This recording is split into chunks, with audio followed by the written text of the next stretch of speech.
Perseus and the Gorgon, Part 3. Attack of the Sea Monster.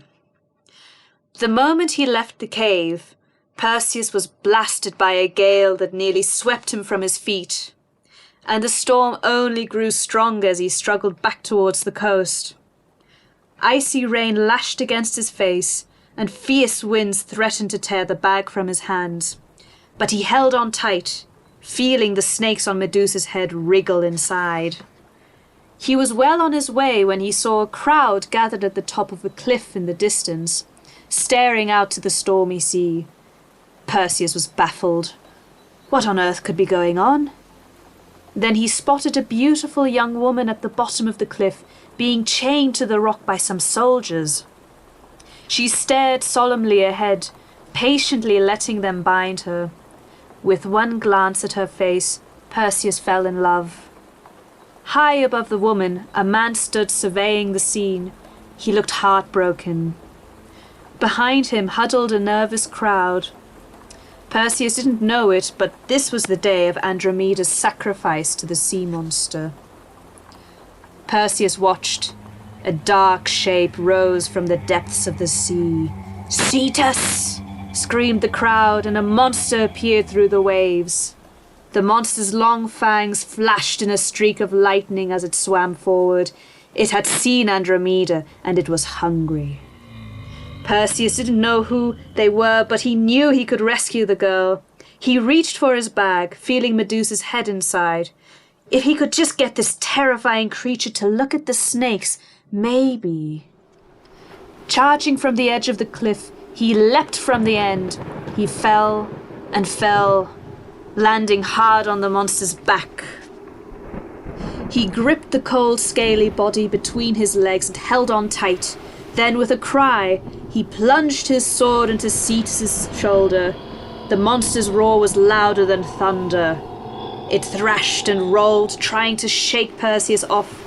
But Perseus clung onto his sword. He was waiting for the right moment. Now, he thought. Just as the sea creature lurched forward, Perseus let go of his sword. He was flung high in the air and into the water. Bursting to the surface, he swam frantically for the rocks. The monster came after him, its vast mouth wide open. With the last of his strength, Perseus hauled himself onto the rocks where Andromeda was standing. "Shut your eyes!" he yelled to the girl. "Don't look!" He reached into his bag and pulled out Medusa's head. Closing his own eyes, he thrust the grisly trophy into the air towards the sea monster. The monster glared furiously at the hissing snakes. Its mouth opened to roar, but no sound came out. It looked down, horrified to see its body turning to stone. But still it came after Perseus. It was moving slower and slower, but it was getting closer and closer. The girl cried out. Perseus dropped the head and put his arms around her in a last attempt to save her. The monster's shadow fell over both of them. Its huge mouth opened, but it didn't shut. It stood as silent and still as the cliffs. It had turned entirely to stone. With his eyes closed once again, Perseus felt for Medusa's head and put it in his bag before returning to comfort the girl. "You saved my life," she said, "and I don't even know your name." Perseus, gasped Perseus, still getting his breath back. "Then thank you, Perseus," she said. "I'm Princess Andromeda. My father, King Cepheus, is just up there on the top of the cliffs. I know he'll want to thank you too."